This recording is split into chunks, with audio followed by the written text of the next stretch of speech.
My people, what up, though? We back with another episode of All Black Men Need Therapy. My name is Chief. You supposed to go. No, you're next. And I'm Bell. And I'm Prentice. I always go third. You right. You're right. It's been a while since we recorded all three of us. No, it has. The last time we recorded was in March. Okay. Was it? You messed it up already. We live with another episode of All Black Men Need Therapy. We got a special guest today. I'll let Bell do the introduction. You want to do it now? Yeah, let's do it now. Go ahead. Yes, I have a special guest, as you can see to my right. This is special for me because this person is a former mentor, colleague, and now friend. And it's funny because I was just about to say, this is Miss Crespo. Because that's what I'm used to saying. But we have Idalia Crespo here with us. And forgive me, y'all. Chief printed our treatment in like 6 font. So just the way you print it out, man. Yeah, it's the way you print it out. My new what to tell you, baby. Operator error. So we have Idalia Crespo, who was the founder of the Healing Project, LLC, located at 734 New Britain Avenue, Newington, Connecticut, where you have a safe place to unpack your challenges and also celebrate your growth and wins. So we're going to be talking to her today about her practice and her story. But fun fact, Idalia used to be my teacher, believe it or not. Don't believe it. I actually look older than her, but she used to be my teacher back in the day. That's where we first met. And then I later became a dean of students at the high school where Chief now works. And we were colleagues, and now, like I said, we're friends. So I'm looking forward to talking to you. Thank you. Learning Thank you for having me. more about the story and everything like that. But how about we do our check-ins, and then we'll get into it. For sure. Before we get into the check-ins, I want to acknowledge the space we're in Gallery 66, downtown New Britain, with an art exhibit curated by Miss Adrienne Elliott. The 2 pieces you see behind us are, Sheila. Is that Sheila? Sheila, Daisiel, Wondrous Variety. That's this one, right here. And what I gather, Miss Adrienne said that she went around town taking pictures of different flowers and whatnot and put a collage of them together. So it's not actually one picture. That's a collage of a bunch of pictures. That's dope. Yeah. You know what I mean? And the other one is Mark Tegmere, Sacred Glow. That guy. That's the joint downtown, right? Yeah, all these pictures are from New Britain. Yeah. So this is an art exhibit curated by artists from our town and based off our town, so it's kind of dope. But moving on into our check-in. P, check-in. Oh, man. I think this is one of the first times in a minute where I can be like, I'm stressed out. You know, lately it's been like, yo, I'm good, I'm cool, got this, I got that. I'm stressed out. I've been doing a lot of traveling, and it feels like over the past couple of weeks, when I'm gone, stuff is popping off. You know, like sometimes and there's nothing I can do right now necessarily, but it's been a lot of like continuous, I'm gone, I get a phone call, something's wrong, or I get a phone call and something happens. So that actually just happened right before we walked in here, and I'm just like, damn, what's happening? So it makes me want to just go home so I can handle stuff, you know what I mean? But it'll pass, nothing that I can't handle, but I'm definitely more stressed out than normal right now. But I'm okay, you know what I mean? Like I can handle it, but I'm more stressed out than normal. It's like what we said, though. So we spoke at a youth facility in Westfield, Massachusetts today. And one of the things I said was like, when you make a decision to do something different or do something that's outside of the norm for everybody else, things happen. Mm-hmm. You know what I'm saying? To get you, because now you want to go back home. But it's like, nah, you on the road for a reason. Right. You know what I'm saying? You getting paid. Yeah. You know what I'm saying? So it's testing how bad you really want what you say you want. Right. Yeah. So it makes sense. That's what I'm saying. Like, in fact, with me personally, anytime I make a decision, like, and something happen, is weird, but I get excited. I get excited. Like, I remember I had I made a decision to stop doing stuff outside of work to make money, right? And I was just focusing on my career. And my daughter's great-grandmother was in the hospital. She was going to visit her. I dropped her off, and then we got a freak snowstorm out of nowhere. Like nobody knew, the weathermen didn't know about it, nothing. It just happened. Totaled my car on the highway. I'm one exit away from work. Totaled my car. I obviously go back home, call my insurance company. They was like, nah, your insurance lapsed 2 months ago. Ooh. I'm like, y'all wasn't gonna tell me? Right. That's your responsibility. Yeah, so I'm like, wow. So now I decide I'm not gonna pursue any other avenues to make any extra money. I'm gonna focus on this, and then I get probably the biggest expense I could have at that time. And though it was stressful, I like literally started smiling. I'm like, I'm on to something. You know what I'm saying? Like I'm on to something. Like this decision is the right one. I'm on to something because this wouldn't happen if I wasn't. So that's why. So again, easier said than done. But that's a different perspective, one that I can take right now. Like I can definitely like after we're done recording, remember that and be like, okay, let me try smiling at this shit. I mean, that means you're doing something, man. You're doing something. Man. We get through it though. But yeah. No, word, Bell. Check in. Yo, I had I go through these moments every now and then, and where I pivot, and it's due to my definition of stagnation. Like I'm like, yo, life is good. I have zero complaints. Like life is good, but I feel like I'm getting complacent. And what I realized about myself just recently, I always give 100%. Every week, every day I give 100%. Here's the challenge though. How is that 100% divvied up? You know what I'm saying? So that's for me, I'm like, I'm always giving 100, but shit, 10 might be here, 20 might be there, 50 might be there, right? 30 might be, like I'm saying? So it's like, how do you, what if I just took that 100 and made it one concerted effort? Because I'm trying to get all these things accomplished by spreading myself out. Well, you splitting the pie. Right. So it's like, what if doing that, even though I'm busy and I'm doing a lot of stuff and I'm keeping the lanes open, what if by doing that it takes me longer? You see what I'm saying? So that's where I'm at right now. So I'm putting some plans together for some things I want to do, and then executing. Like I'm in plan, execute phase. Most of which I already started executing. I got one plan left I got to put together, and then I'm execute that. But yeah, like little stuff. I started writing my book again. Like I fell back from that for a long time, but I picked that back up. In short, I'm in the phase where I'm like, I'm putting me first. That's where I'm at. And I don't do that often. Like, Good for you, man. Very seldom. But that's where I'm at. That's fair. My case, I'm good. Kids are happy and healthy. Little jet lag. You know what I mean? Spent 5 hours on an airport bench yesterday. 5.5. 5.5. I'm surprised. I was gonna tell. I'm surprised you didn't go see nobody in DC. Because the flight kept getting delayed every hour. Yeah, like by the hour. You know what I'm saying? Wasn't So it enough wasn't like time we to had, dip we out. know the flight's at 10. Okay, cool. And it was like, it's at 6. No, it's at 9 now. You know what I'm saying? So the time kept changing. But outside of that, grateful. Got some good things going on. I got a new project I'm working on. I'm excited about. I don't think I told you about it, but Prentice and I talked about it. Oh, really? Yeah, we haven't had a chance to talk. Good note. I wanted to shift, so I meet with a new therapist on Tuesday. Oh, dope. Okay.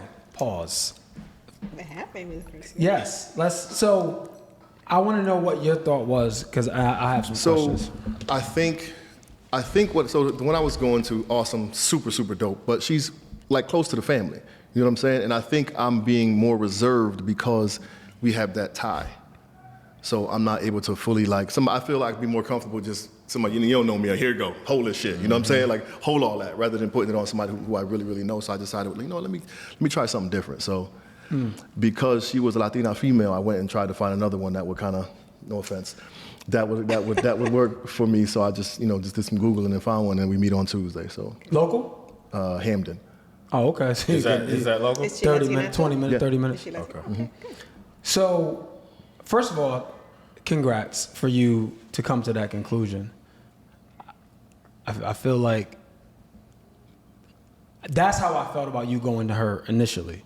Like I knew it was a comfort level for you, but I just me knowing you, I knew you needed to be out of your comfort zone. But you probably wouldn't have went otherwise. You know what I'm saying? Like if you didn't have a level of comfort with your first therapist ever, Right, and that you was my probably thought would have process. never Yeah. went. You know what I'm saying? So was my it's thought like process. she opened the door up to get you receptive to therapy.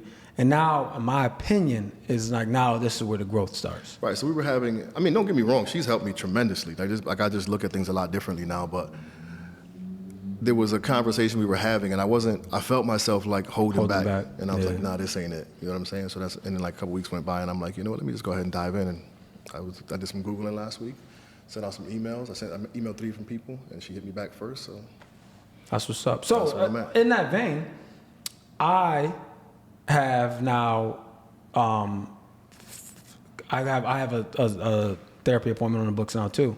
Because remember I told you since I moved to Boston, I hadn't got another therapist. So now I have one on the books May 23rd. So that's what's up. So Idalia, forgive us. We are gentlemen. No, that's okay. I'm listening. We are gentlemen, and we normally let the lady go first, but we want to kind of give you an example of what we do. But we like to check in. Before we even get into conversation, we just want to do a mental health wellness check. So check in. How are you? Well, I'm well. It's been a little stressful this couple of weeks. I work at a high school, and high school students ready to graduate. So trying to make sure they're doing what they're supposed to do, dealing a little bit with senioritis, and also. Oh yeah, because they only got what, a month and a half left? Yeah. They tapped out. They have probably 30 days left, and making sure they get to do what they need to do. And also, operating my practice. I've been doing that for a couple of months already. So, but it is good stress. Yeah. I like to be, and I don't like to say that I'm busy. I like to say that I'm being productive. I love that. Actually. I try to, shy away from that word. That's good. But it's stressful, but it's manageable stress for me. No doubt. All right, so let's jump in. So I have a lot of questions, which we'll get to. But I want to pause quick on, I don't know if you want to call it your mantra, your tagline. Well, first of all, help our listeners understand, what's your title in your practice?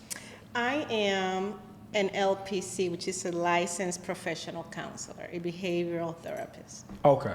I don't know why, but I just love the letters. Like, you know what I'm saying? Like, I feel like the letters, when you see the doctor, they got all the letters. She got a bunch. Yeah, I just think that's so cool. NCC. Right. So let me explain that. The MS is because I got certified because I do have a master's degree in school counseling, and obviously I did have to complete a few other things that I'll talk about in a few.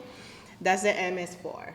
The master's degree. Side note, congratulations to you. Did you know that only 8% of Latina females have master's degrees? Really? In our country? I didn't know I that. don't mean to brag. I have 3. What? There you go. You better. Sometimes We'll talk about it, but I'll explain to you a little bit how I got to that point. She's like, what's the statistics on 3? Yeah, word. I know, Word. no, but I'll Yeah. explain. I'll explain to you how I got to where I got. So, and then the MS is for a master's degree. The LPC, licensed professional counselor, NCC's national certified counselor. Okay. So those are my letters. That's dope. So for our listeners, why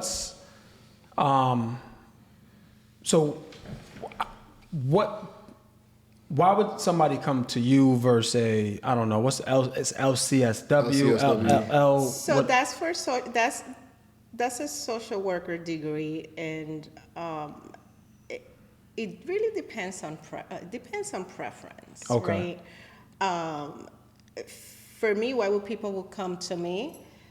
Well, for me, it's the experience that I have, right? I just didn't wake up one day and say, oh, I want to become a licensed professional counselor, or I didn't know I wanted to do this when I was in high school, right? So the reason why I became a licensed professional counselor was as I moved down professionally, as I changed careers, I noticed the need of bilingual behavioral therapists. A lot of our community is in need of speaking to an educated adult about mental health, and there's a lot of stigma too. Like, you don't go see a counselor, you don't see a therapist, you don't need that. Like, go nothing's wrong with you. You're all right. Go do something. Go work or do this. So yeah. So speaking of the stigma, so according to, Again, people, Chief printed this in 6. According to Statista in 2022, around 14.6% of Hispanic or Latinos in the U.S. received mental health treatment or counseling in the past year. And only 6.3% of therapists are Hispanic or Latino. So I thought that was alarming, right? That the fact that there's, in terms of representation, right? You talk about the need for bilingual. So we're gonna get into that, but I want to pause for 1 second, because in your mantra or statement on your website, where it says where you have a safe place to unpack your challenges and also celebrate your growth and wins. So first, the statement's awesome, the website's awesome, but I want to focus real quick on celebrate your growth and wins, because I love that. I feel people from our communities, we talked about this either last episode or 2 episodes ago, don't do that enough. So what made you add that in there? Why is that important? So, for a lot of different reasons, right? And I'm thinking about, obviously, my Latino population. We are sometimes very reserved as far as what we do, how we do it. We don't give ourselves enough credit for, on how well we're doing. And also, they don't feel comfortable expressing that to people that perhaps don't think like them, look like them. Mm-hmm. So sometimes, like when I'm doing my intakes, right? One of the questions is, can you talk about yourself? What are your, sometimes your challenges or your strength? They hardly talk about their strength. So I was sitting with one of my clients, right? And we were, and I'm talking to her, and she's like, well, I didn't know what to write or what to put in this part. Well, first of all, you're bilingual. You can reach a lot of people, a lot of different people at your job. Second, you're very resourceful. Third, like, you're educated. Fourth, you are able to do this and that. And what I feel, a lot of our people, my people, sometimes feel very shy about expressing how well they're doing in some areas, at least. They don't know those are great qualities. 100%. Because historically, typically, a lot of the things that we do that are great are looked at as a disadvantage. Like, for example, like me being bilingual, I do have an accent. Like, back in the days, that was not seen as an advantage, right? Like, oh, you can't speak English well, like only English, or things like that. So that's why I have that in there. You come in as you are, and let's also, I like to do solution focus and strength-based therapy too. Like, I like to let them know, look, you have all these great qualities, so how do we use the greatness in you to be able to tackle those things that are affecting you or that need to be addressed? Yeah, that's so true. I remember when I was interviewing for my director role, I remember having self-doubt, and I remember feeling like not less than, I don't want to say less than, but not qualified. Like, I felt like I didn't have what it took to get the job. I started doubting myself because we have the imposter syndrome. We have imposter syndrome in a lot of places, because for a lot of us, we're the first, right? We're the first to do X, right? Insert example. So in my company at the time, well, I was the first black director. I ended up getting promoted. I was the first black director. So it was like, I have to be the first. And during that time, somebody told me a quote, and I had never heard it before, but holy shit, it's true. They said, there's nobody more confident than a mediocre white man. Think about that. That's hella true. I'm like, that's funny and true at the same time. I said, holy shit. It's true. There's nobody more confident than a mediocre white man. Like, you think about all these processes in place, the equity, anything involving equity is to break the power structure, right? Like, they've been at the top of the food chain for a while. No knock to them. I'm just saying, this is the world they are accustomed to. So they'll apply for something they're not qualified for. But they got the confidence, oh no, that's my job to lose. Meanwhile, I'll go in for the same job. I mean, literally, it happened in my interview. Literally. My credentials were far better than everybody I interviewed against. But they were going into it, one person in particular, like it was his job to lose. And then got mad when he didn't get it. And emailed everybody. And was like, said what he said, but the crazy thing is 4 people interviewed for that job. I'm the only person still in the company, literally. Only person still in the company. And I was almost talked myself out of interviewing. Right. Right, because of what we tell ourselves. And not only that, that's one thing, and also like we carry the burden of our people, like 100%. Because we are like, oh my God, I'm the first Latina, like I am the first generation for a lot of different things in my family, and you carry that burden like, oh, I cannot fail. Right. I have to represent, and we are so scared to make mistakes and so scared to fail. Like I am like first generation teacher, first generation professional in all aspects, first generation counselor in my family, and you name it, and all these other careers that I have had. So there's so many gaps, and we are so scared to fail ourselves and other people, and that's why we sometimes hold back, because we don't want to make mistakes, because we don't want to be this another one that didn't disappointment. Make it. Yep. And But think about the confidence you have to carry when you are the first of everything and have that intense fear of not failing that you have, that people don't have no idea that you're walking around with this fear, that you hold that inside of you. You dig what I'm saying? And you still got to persevere and show up and help others be better while you still have that little internal struggle.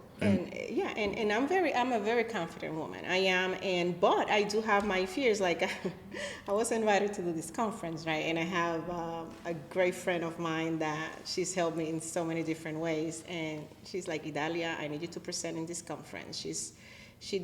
I'm not sure her position in that program, but the director, or she does a lot of great things for this teaching program that is. Their main purpose is to hire minority, people of color, right, as teachers. So I'm like, oh my God, I'm going to do this conference. You don't understand how many times in my car I gave that conference to myself. And I got there and I killed it. And I say that with confidence, but I had to work so hard and be extra prepared, but that's what we do. We do extra work because of certain insecurities that have been instilled upon us forever. 100%. Yeah. We're always taught you got to be twice as good, right? Always. This much better. And it's like, and those things, they ring true. Like you learn these things at a young age and you just carry them. And for a lot of us, it works out like it worked out for you, right? You're successful, you're accomplished. But for some people, they can succumb to that. Like it's like, I'm not good enough, I'm not this, I'm not that. But before we talk about the practice and everything like that, I want to start at the beginning, right? So we know where you are today, right? Mm-hmm. You're an educator, you're a school counselor, you have your own practice. How did you get here?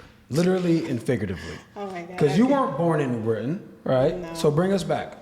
So I was definitely, I was born in the United States, but my mom moved to Puerto Rico when I was 4 months old. So I was raised there, obviously. I was a very good student in Puerto Rico. I loved school. That was always my escape. I always wanted to be a teacher. So, I went to middle school there. I finished 9th grade in Puerto Rico. Then I had to move here because my mom had moved here. So I did not want to come here. So because look, I was very comfortable there. School, I loved where I was, and I come from humble beginnings, right? I had everything that I needed, not everything that I wanted. So then we moved here. I went to New Britain High School. I was part of the bilingual program in New Britain High School. Like the ESL program? Yes, ESL program. So I did 10th, 11th, and 12th grade here. I always wanted to be successful and wanted to be someone. My mom always instilled in me, yeah, always you can do better. You can be great. She didn't go to college. She hadn't graduated from high school at that time. I helped her get her GED. Oh, that's awesome. That's what's up. But so I always knew I wanted to be someone. I didn't know what. So I graduated from New Britain High School and I wanted to go to college. Nobody, didn't really have much support as far as family, close family. So I took my SATs. Awful. You can imagine I didn't know English. So here I am. I wanted to go to a 4-year. I was already looked at to just go to a community college, which makes sense. If you think about it, my SATs were not great. My GPA was awesome, but my SATs were awful. My English was like blah, right? So real quick. So when you got here after 9th grade, you couldn't speak English at all? Cero. Wow. Nada. So I'm like there with those little translators you had in the past that looked like a calculator. I was like, I would be crying sometimes because I wanted to do so well and I couldn't. So I felt I had a gap in high school while I was so busy trying to learn English. There was a lot of content that I missed. And that's what a lot of people don't understand.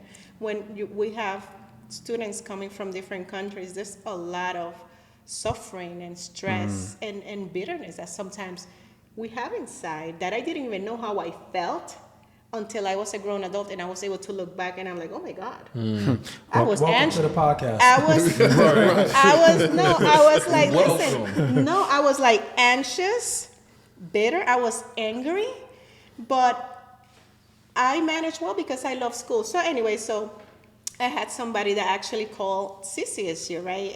And spoke on my behalf. So listen, we have this young woman that came from Puerto Rico. I know she's gonna do well, this and that. So we don't have any spots in any other like bridging programs, right? So they gave me a chance, right? And it was pretty much sink or swim. That first semester was hell because I didn't know English. I didn't know how to navigate the system. It was crazy for me, but I made it, right? That first semester, after you do the first semester, then everything else is a little easier. So, you know, somebody told me, oh, you're not going to last 2 years in college once. And I'm like, 4 college degrees later, right?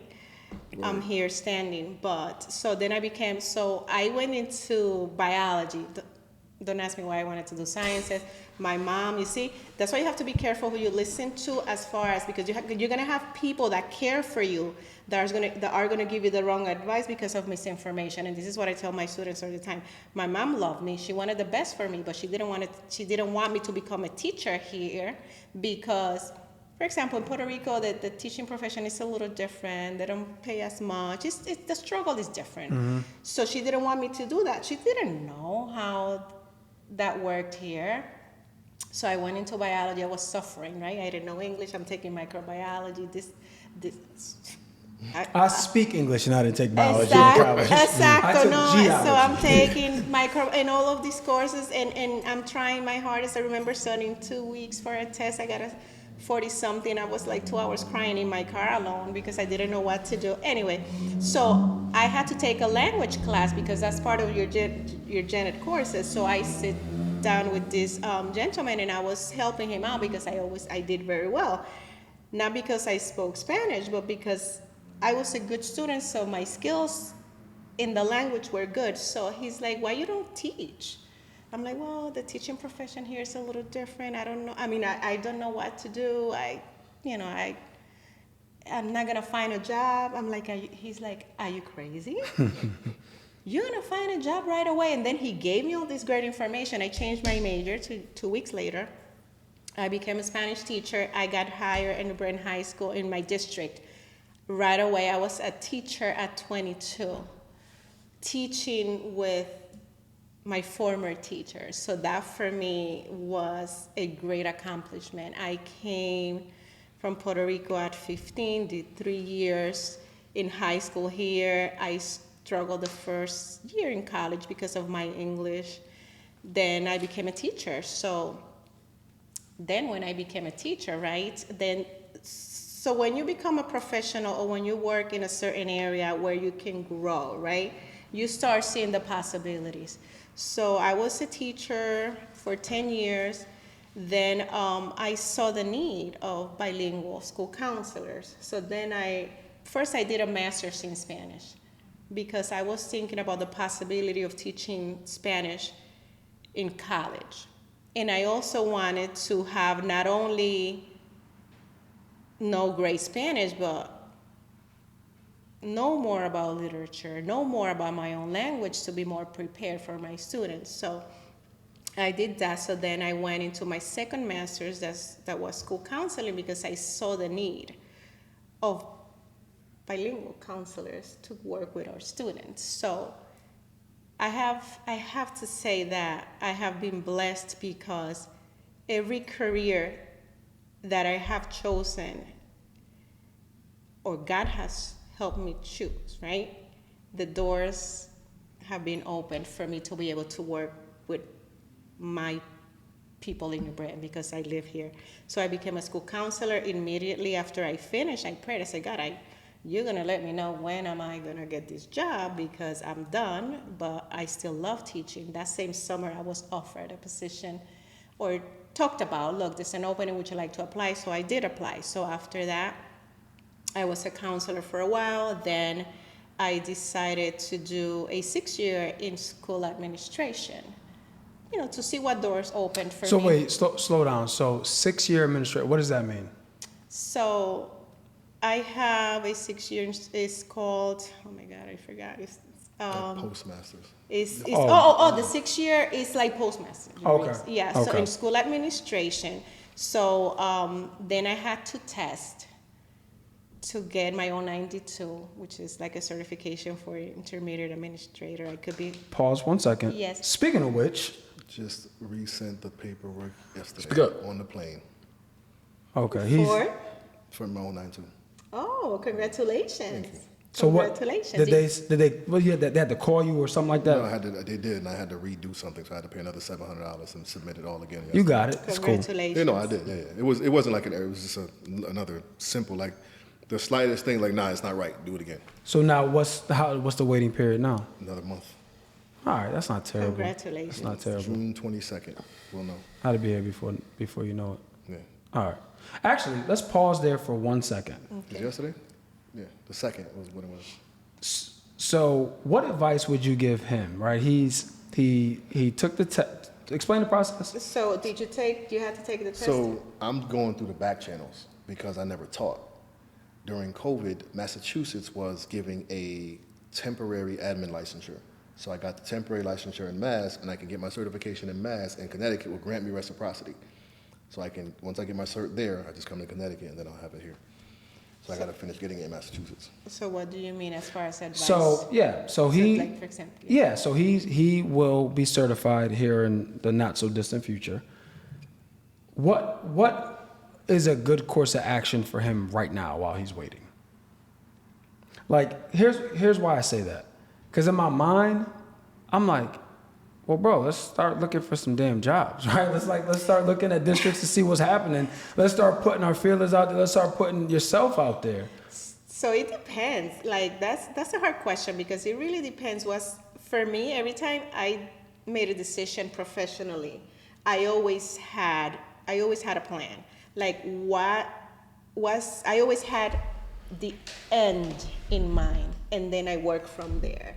So what is your goal? What are you looking for? So when you do have that sort of plan, right, that gives you an idea, this is what I can do to get there. So what type of administrator or admin job are you trying to look for? I'm going to give you an example before you answer to that. So when I got my own 92, the purpose why I decided to do that was because I wanted to work in my school counseling department.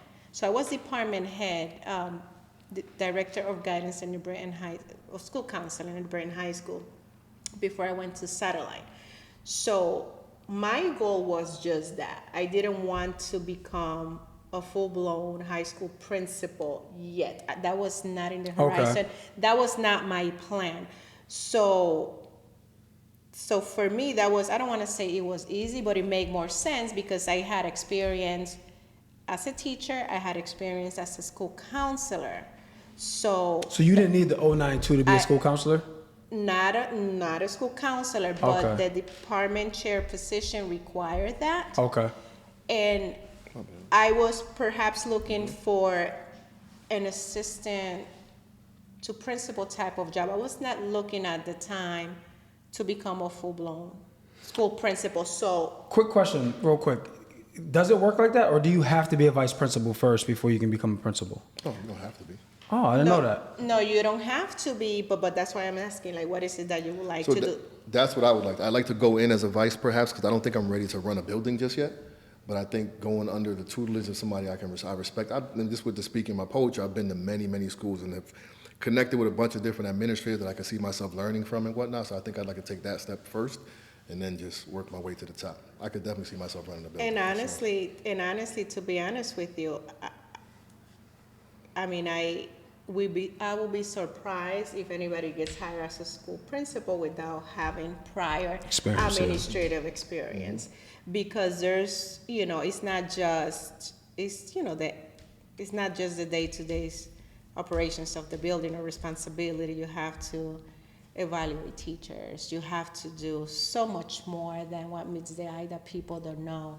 And I will be surprised if somebody will actually just give you a full-blown admin job, like as a principal, without having all this experience that actually are going to make you a better principal.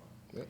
So what advice can I give you? You need to start thinking with the end in mind. And I think you do have an idea. I think you want to start as it depends. It's called different things in different school, associate principal, assistant principal. Right. It's the same thing, though, yeah. So the guy under the guy, or the person under the person. see, and then from there you acquire the experience that you need, and you can move as you wish, right? Mm-hmm. So that would be my advice. So you got to build out a plan. Yeah. Yeah. Let's build it out. I mean, that's okay. Okay. Okay. I just want the best for my friends. I don't know what the problem is. I hear you, but I You know that's what his part problem of my is? plan. That's part of my plan. He don't be listening. I be giving him all the advice in the world. And Did he just- ever listen? He will tell you he does, and he hears me. He acknowledges me. He makes me feel good after the conversation. But he doesn't do it. he don't apply it. That's not true. So a couple of things. You have to look at where do you want to work, because that's key. You want to work with a certain population of students, what type of staff. So that's key. So you have to start defining here, like, where do you see yourself? Like, what district? Do you want to stay local? Do you want to stay in New Britain? So all of that, you have to make sure your resume is on point. That's key. And, No doubt, yeah. and You thought don't about be- that? And My do resume's not, been updated. and Not do your resume. not Where you be- want to work? Yeah, I don't want to be in it. I don't want to, the crazy thing is I'd rather come back to the district as a principal, but I would think I want to do like the VP or the AP stuff somewhere else. Yeah, I can see that, and I don't disagree. I think And sometimes that's a fresh good start. idea. Yeah, fresh start, fresh set of eyes. No preconceived notions. And so what do you have it narrowed down? So we start there. I got a couple principals in mind that I would like to work for Oh, sure. then you have an idea. Yeah. Okay. Cool. Sorry, No, that's I fine. mean, again, so I You know love. how every episode is always him. It comes back to me every episode. Listen, man, I'm just here. It's like, I think, what the coaches say, when I stop yelling at you, that's when you should be worried. Yeah. When I stop talking to you about nothing, you're like, about I want to do this, all that, that's cool. Oh, One of my students just walked by. making me nervous. I can't see the door. I got your back. I wouldn't let that happen to you guys. No, yeah, again, it's not me coming at you. It's just me knowing your potential and knowing you and knowing that there's certain things that you may overlook unintentionally, like blind spots. We all have them. Mm-hmm. We all have them. So it's just when I He's here to point them out. exactly. No, and I respect Which is that. good. But I'm like you in a sense where once I'm in, I'm in. Yeah, See, this is what I'm saying. Like you in it right now. Like you in it. Like this is now. Like that's what I'm saying. Like this is where we have a difference of opinions. Because for me, it's now when I pass that test. Right now when I submit my paperwork. It's now when I made the decision to go forward. Right. No, I hear you. So that's what happens. This that's is what he does. I hear you. So this is where my struggle is happening right now because You just submit the paperwork. Yeah. So I'm on the fence now. Just waiting. Waiting, but also like jumping. What do you mean jumping? With my poetry, with my motivational speaking. Like really, I'm in the zone. Like, do I want to bite the bullet and just go all in? I mean, it's a fair conflict. I understand. Enlighten me. What do you mean by that?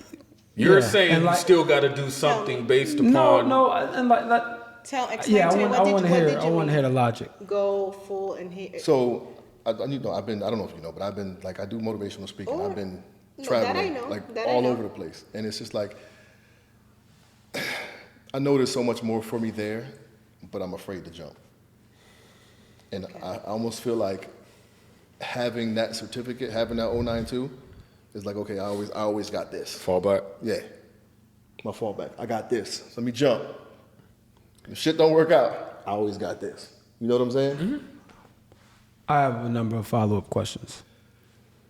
We interviewing Idalia right now. But this is a regular conversation. It's all in the same vein. It is.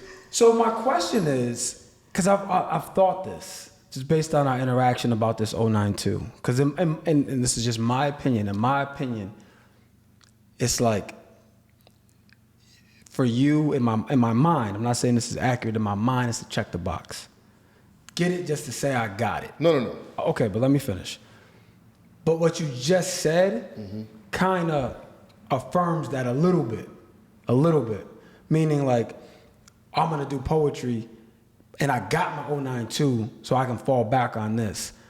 What that tells me, and I'm not saying that you're going to do that. I'm saying, but when I hear that tells me that there's no intention to use it unless you have to. I hear where you're going with that, but I really do feel like it's a safety net for me. Like I almost feel like having that would encourage me to jump. I can respect that from the simple sense of when I jumped and stopped being in the classroom as a teacher and decided I just wanted to write full time and be a poet. I didn't have shit else to fall back on. You know what I mean? Like I had to jump. So I could look at two perspectives. I had to jump knowing that I ain't got nothing else because I just left the classroom. But I could respect the idea of putting in some work to get something. And also, can I say this for the listeners and myself? Can you guys explain the 092? Because I'm listening to this conversation and having no fucking clue what y'all are talking about. Administrative licensure. Okay. All right, cool. Yes. I just wanted to In the know. I state know of some of the Connecticut. listeners. Piece of the paper state that of says you're Connecticut. certified to be a principal. Okay, Yeah, cool. It's like simply put. intermediate administrator. That's really what it is. Like, Got it. And that's like any type of administrative, like work as far as like assistant to the principal, assistant, associate principal. Yeah. So do you feel like without the 092 that you don't have enough, you haven't substantiated enough professionally to go and take that leap? Or do you feel like possibly you may be procrastinating a little bit? And I'm not implying. But what I'm saying is like I do administrative work now. Right. It's that piece of paper that makes all the difference. Why that paper in order for you to be able to jump? Because you can't get a job without it. No. He's not talking about that. No. I mean, why can't you jump now?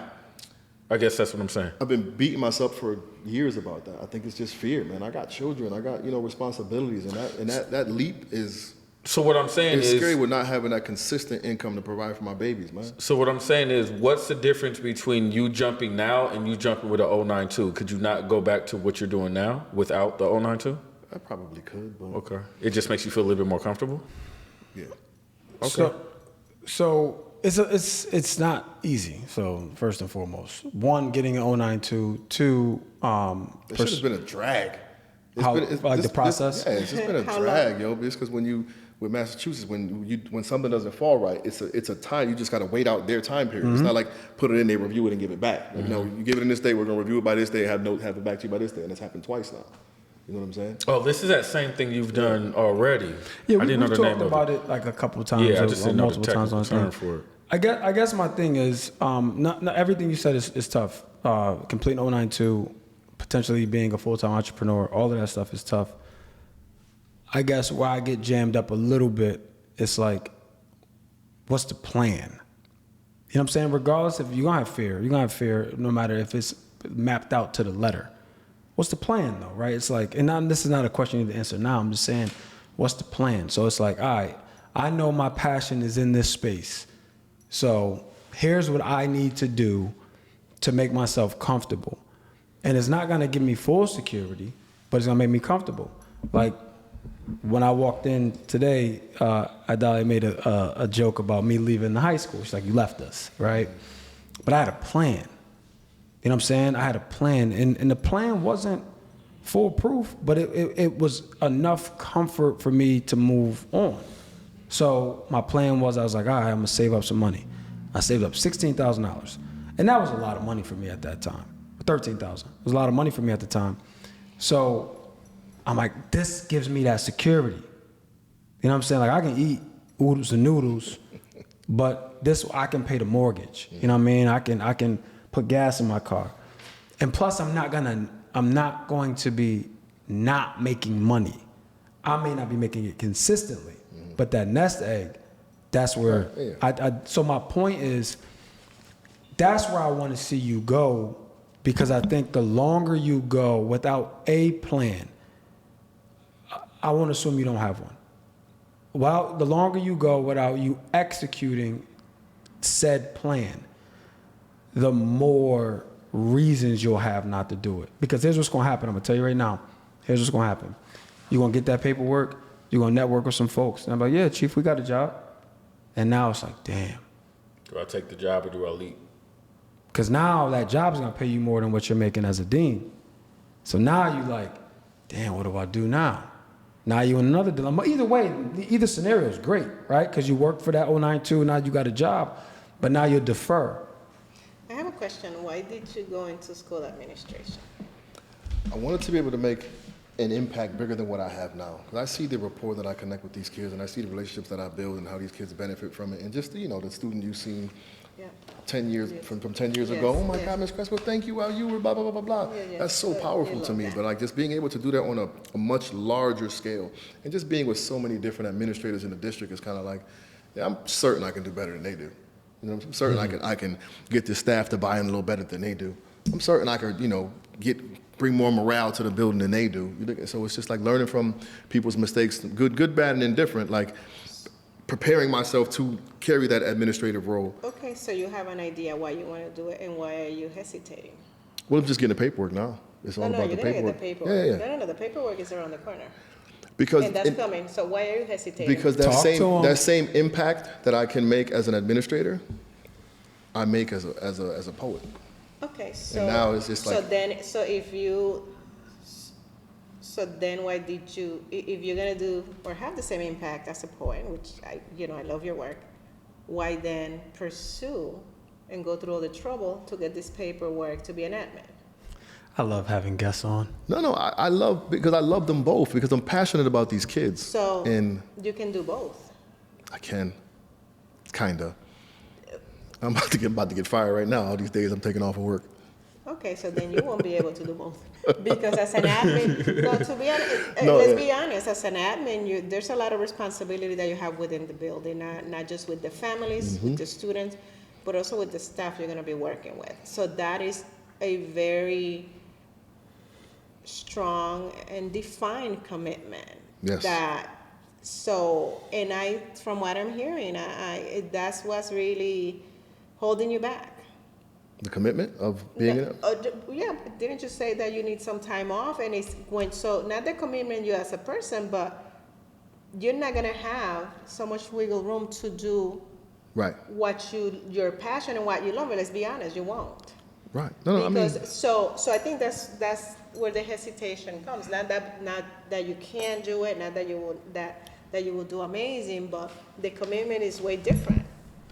I think that's interesting to have a fear of jumping while like actively working to pursue something for a safety net. Like that sounds like a like a serious dilemma. You know what I'm it's a saying? hell of a conundrum. You know, yeah. Like Yeah. it really sounds like a serious dilemma because usually when people are afraid of doing things, they kind of remain stagnant. But You know what I mean? But you're putting in like work And to then achieve But something you know else. what the fear is, though, and because I do this sort of this type of work right now, Oh, we know.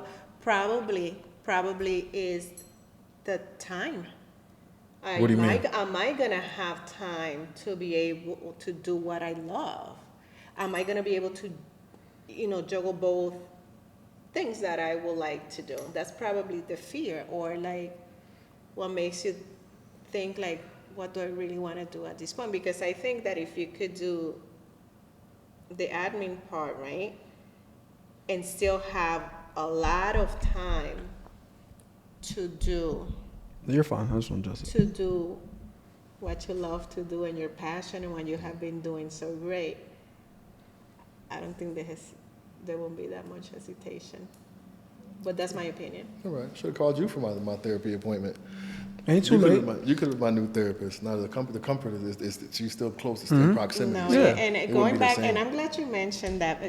So now I'm going to talk a little bit about that. So when I tell, sometimes I have had people, oh, I would love for you to be my therapist. I can't because I know you're at a different level. You need somebody that's going to be unbiased. Objective, yep. And somebody and that not necessarily know your family or this or that, because you want to be able to just unpack what's going on with you in that office or virtually, whichever modality you're using, right? Because when you have people that know you, it might be a good idea. I think it was good for him to start, but then you are like, oh my God, is this person gonna judge me if I say this? Or, it's just a matter of. Yeah, so with that, I thought I was being vulnerable in the many conversations we had until recently we had a conversation, and it was kind of like I felt myself being reserved, and I was like, yeah, this is probably time to make a switch. Like we've gone as far as we can go with you. 100%. 100%. You know what I'm saying? So Yep. I'm ready to, so I'm And just, it happens. Yeah. And it happens. And I'm excited about it, actually. I'm actually proud of myself because I didn't think I'd ever be in therapy, for one, and then to consciously make a decision to find another one. I mean, that means it's working. You know what I'm saying? Yeah. Like, that means it's working. It's, if nothing else, it's helping reframe your mindset at of the idea of speaking to someone to work through our challenges. You know what I'm saying? So it's funny because I really want to stay on this topic, but I know it's not good. So we're gonna go back to Miss Crespo and her awesome. I'm sorry that I want my boy to be great. My bad. I am great. You can be greater. And great is relative. That's what I'm saying, man. I just be trying. Idalia, when did there a point come for you when you felt yourself confident in your English? Like, was there like a moment where you were like, no, never. No, it's funny. I tell people I'm still learning English. Actually, no, I don't remember. It just happened gradually, and it takes a lot of time to actually remember. So it was not just casual, colloquial English. It's like I was learning English in college, and then here, and it's funny because the idioms get me all the time. Oh my God, yeah. So one time, my boss told me, yeah, I'm coming in hot, because he was in a meeting. I said, look, we need to get something, whatever. I'm coming in hot, and I'm like, oh my God, are you mad? And then he realized that, it was just funny. We still talk about it, but it's like he's coming in quickly. Right. I didn't know that. So I'm still learning idioms. I'm still learning idioms. So when I'm learning every day, but it took me a few years to be able to feel comfortable. What really helped me, though, was that I started my professional journey as a Spanish teacher. So I feel obviously very confident about that. Not only did I know to speak the language, but I knew how to teach it because of my preparation, being native. And also what helped you learn English. Like you think about like the... Oh, absolutely. My Yeah. literacy skills, I knew great Spanish. So that helped me learn English quicker. And obviously, I'm still gonna have an accent. I still have trouble pronouncing certain words. I'm still like sometimes looking up, if how do you say this in a different Como way? se dice? Como se you remember that? Como se dice, and stuff like that. And it took me a while, but it happened. So I remember you as my teacher, and I Say good things though. I remember, I remember where our class was. I remember everything, right? I remember the class too. And at first you just seemed like mean at first. Not Oh, because, that's what I remember. but it was Say something Thank nice. you. Right. it was mostly because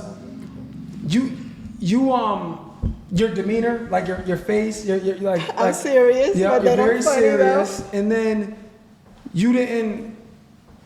And I was a class clown. You didn't joke a lot. You know what I'm saying? Like until you got to know us and stuff like that, and then it was more fluid and everything was cool. But that's what I remember. And I would have never known until obviously years later that I believe that was your first year teaching. That was my first year teaching. So I would have never known So that. I'm going there like, okay, what are these kids about and stuff like that, and also, and this is the thing, right? And this is what I tell people when they're jumping into a new job, a new career, right? Like if you ask me, right, as a Latina, as a woman, right, like what has been your biggest fear, or as a human, right? Like failure.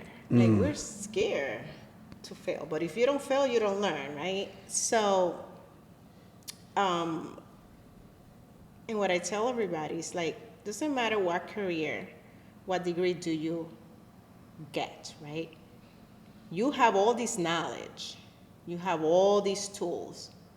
You don't know how the heck to use them until you start practicing. That's like, a fact. No, like my Spanish has always been amazing, and I'm not bragging, like I'm not saying it in that way, but somebody told me, Idalia, you're not gonna be, and not just me, our class, right, in college, our methods class, none of you are all gonna be like a veteran teacher in 5 years. I'm like, in my head, like, what do you mean? Like my Spanish is great. But I had all these tools that I didn't know how to use until I actually jumped into the classroom, and then that's why nothing beats experience. Right, I agree. And same thing, when I became a counselor, when I was the director of guidance, and now opening my business, I was so scared and to jump at it, because I'm like, how about if I'm not good enough for it? I don't know this, and I have all this knowledge and I have all this intention to do something for the greater good. But why am I so scared? And if I had to tell people, you have to try, and you cannot be scared of failure, because if that was the case, right? Like, nobody's perfect. Like, hairdressers wouldn't have bad hair days. Right? No. Like, mechanics, the cars would not break. Like, so we think we have to be this perfect person, and no, you have all these tools, but then you have to put them into practice. So, I don't know. I feel like I've been talking the most. So, Prentice, ask some of the questions. I just feel like I've been dominating the conversation. Honestly, I've been listening. This is the most listening I've ever done on any episode that we've had. Oh, is that a good thing? Yeah, because I talk a lot. So I was over here on my final thought, thinking about my final thought was going to be to tell you the truth, because I've really, this is definitely one of my favorite conversations we've had with a guest. And I know that you were, before we got on here, I know you were kind of nervous, but this has been so fluent. It's been really informative, and it's been really interesting for me to not have as much input as you guys do, because you guys are more experienced in education than I am. I didn't spend my whole career in education. So to listen to how you speak and your perspective coming from being a Latina woman and also English being your second language, it's really, really interesting to hear, and you have a lot of dope advice, and I'm extremely impressed. So I don't really have any questions that I want to read off, because I'm listening. I thought it was cool how we talked about your fear of jumping into the poetry full time, and then so I think my only question would be, and we talked earlier about how it's important to celebrate wins. You said that, and I think that's dope, because while you were speaking, I thought about how when I went to Hampton, I got a scholarship to go to Hampton University, and it only lasted a year. When I came back, I was in college in the early 2000s, so it was not okay to drop out of college. You know, like that wasn't a cool thing, especially if, and we talked about being the first in our family, my generation of cousins, a lot of us did go to college. And I was the one that, quote unquote, failed. I had to come home. You know, my grades were terrible, and I came home. And when I came home, I was really stuck because everybody was so disappointed in me by not staying at school. And I found myself bouncing from school to school. And I learned through those, quote unquote, failures that school wasn't necessarily for me. I never liked school. I did good in my SATs, but school wasn't for me. So I say that to say that the experience kind of guided me into my art and my poetry. At the time, I didn't realize it because I hadn't been taught to celebrate my wins. I was just acknowledging what the failure was. You know what I mean? So my question to you would just be, what advice would you have for people who experience some of that failure and don't know what to do with it because they're not used to identifying the wins around it or previous wins that they had before? You know, like I had talent in theater, which is what got me the scholarship. But when I failed at school, I wasn't like, yo, I'm good at theater. I was just like, damn, I did all that work and I failed. So, you know, what would you say to those who have experienced failure? And I know there's a lot of our listeners who've experienced and don't necessarily know what else to lean on because we're not conditioned to be able to celebrate our wins as well. That's a very interesting, and it's a difficult question, right? Because everybody's experience is different. But I just hate saying this, but it's true. Everything happens for a reason. Yep. And sometimes that failure that you had is going to teach you certain skills or it's going to change your your way of thinking to move on to bigger and better things or to the right path. But with that said, the circle of friends or people that you have around you can shape that too. Because if you spend time with people that are doing amazing, you're going to see and look at what else can you do? How can you learn from your mistakes? And you're going to have people, even though these are going to be your very own decisions, but if you're with people also that can inspire you, that could be a way of trying to see what's a different way to look at your failures, right? But you don't want to always depend on people.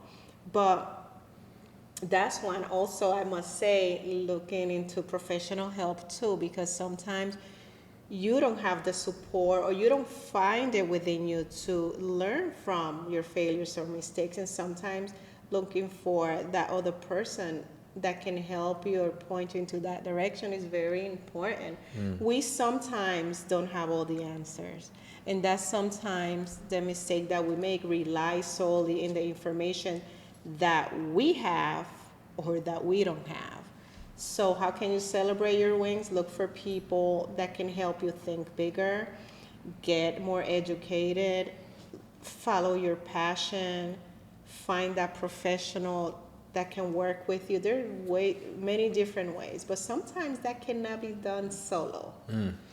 I don't know if Nope, you're great. I love having guests because you just spoke to two things that I've been talking to them about. You know, Prentice. So Prentice he doesn't go to therapy. This is his therapy, right? This is how he gets through some of his challenges. $75 an hour. Thank you. So you know, but my point is now they can both hear, we, not just them. Like we all can hear things from a different perspective. There may be things they tell me that I'm just like, yeah, whatever. But when somebody else says it, it may resonate more because it's from a different person. There's a saying in Spanish, and it's also biblical. In Español, it says, "Tú no eres profeta en tu propia tierra. You're not a prophet in your own land." If I am translating that accurately, like you talk to your children, right? And they're not gonna listen to you, but somebody else says something and to them, and oh wow, that's golden. clicks. It's the first time I heard this. This is profound. Absolutely. So, thank you. You're welcome. Right? But that's why I talk a lot. But I'm a great listener too. I love listening to other people's stories because you can always take something away. If you listen to understand, Instead not of to respond. listening to reply, Yep. but the circle of people, that energy is so important that you're around is very important. Love it. For sure. Want to wrap it? Yeah, so we're done? Idalia, I mean, yeah, You're always welcome. Yeah, we Just so you wasn't know. gonna, we Yeah. wasn't gonna Which is great. Like, I was so nervous. We wanted to make the first. Right there. We wanted to make the first one easy for you. She will be back, ladies and gentlemen. Absolutely, gotta be back. But yeah, we wanted to make it easy. You can come on as our local therapist and kind of, we go live sometimes. You want to go live? So live. People. We need to discuss that. We can talk about it. $175 an hour. You heard it. But so we close every episode with the final thought, kind of what gems and nuggets we took from it. And Before we get to the final thought, tell our listeners where they can find you. Like your website, social media. Oh my God! I am called the Healing Project, so you can find them. You can find me on Instagram. Oh my God, I don't remember. I'm Idalia Crespo. Is the _healing_projects_CT. My website is www.thehealingproject Connecticut.com. And I know you're gonna put my information. We'll put it right in the episode. Yep. So, Y'all have it. hey, Ryan, put the link right here. Ryan's our editor. Shout out to Ryan. Shout out to Ryan. but thank you for having me. No doubt. It's in her the Healing Project located at 734 New Britain Ave in Newington, Connecticut. So if you happen to be driving by, tap in. P, we'll start with you, man. Final thoughts. My final thought is I need to do more listening. I really feel, I wasn't joking. Like, I feel like this is the least I've spoken during an episode, and it was so worth it. It was so worth just shutting up and listening to what you guys had to say. It was really informative. So my really final thought is encourage people to do more listening than talking. That's my perspective after listening to you guys. That's dope. Bellhead, final thought. I think my final thought, my final thought is let's give people flowers in real time, right? I think a lot of times in our society, there's a lot of BS that's celebrated, right? There's a lot of people that are put on pedestals for one reason or another, right? So call it celebrity, call it, fame, call it whatever you want to call it, but we have like real life heroes in our communities, right? And I think this is a glowing example of that because and we gotta have you back because there's things I'm thinking that we didn't get to because you were extremely accomplished, right? Extremely accomplished. And then you decided to do something else, right? And for a lot of people, your initial accomplishments were enough. For a lot of people, right? And it doesn't make them bad, right or wrong or bad or good or bad. It's just you always wanted more. And I think that's inspirational. And I personally believe that we don't talk about those people enough who are in our communities, right? Who are giving back in a tangible way. You saw a need in the community, you did something about it. You weren't talking about, hey, we need to change this, somebody needs to do something about this. No, you took action. And I think that is commendable. I think it's honorable, and I think that it's a glowing example of what's possible, right? You humble beginnings, and like you are the American dream, whether you realize it or not. So I think that's super dope, and I think we can gloss over those things for one reason or another. No malice, but just life, right? We can gloss over those things, or minimize it, or dim our light. So I'm glad we had the opportunity to sit down and talk because I feel your story is one that needs to be heard because there's a lot of people in your shoes or who were in your shoes, who aspire to be in your shoes, who may not even know it's possible until they heard this interview. So that's my final thought, to celebrate those who are doing the work around us, and let's reframe how we look at stars, right? Because I really believe you're a star in the community. So I just, that was on my spirit, so I feel like I needed to say it because it's a lot. Shout out to Idalia Crespo, the real American dream. You heard? Idalia, your final thoughts on the episode. So, well, first of all, thank you for having me, and Glad you for could being make it. able to tell a little bit of my story, because there's much more to it that I was not, I was unable to say. But my final thought is like with my clients or even with my students, and I tell them all the time, and sometimes when I talk to other staff, right, if they only believed in them as I see them, as I see the way they could be so successful. And I sometimes, I do come as strong, as you said, but I see a student sitting in front of me and I see so much potential because I went through a lot. Like not knowing English, not knowing that, first college generation, first this, first that, first open, you name it. And I see these young men and women sitting in front of me and I see how great they could be.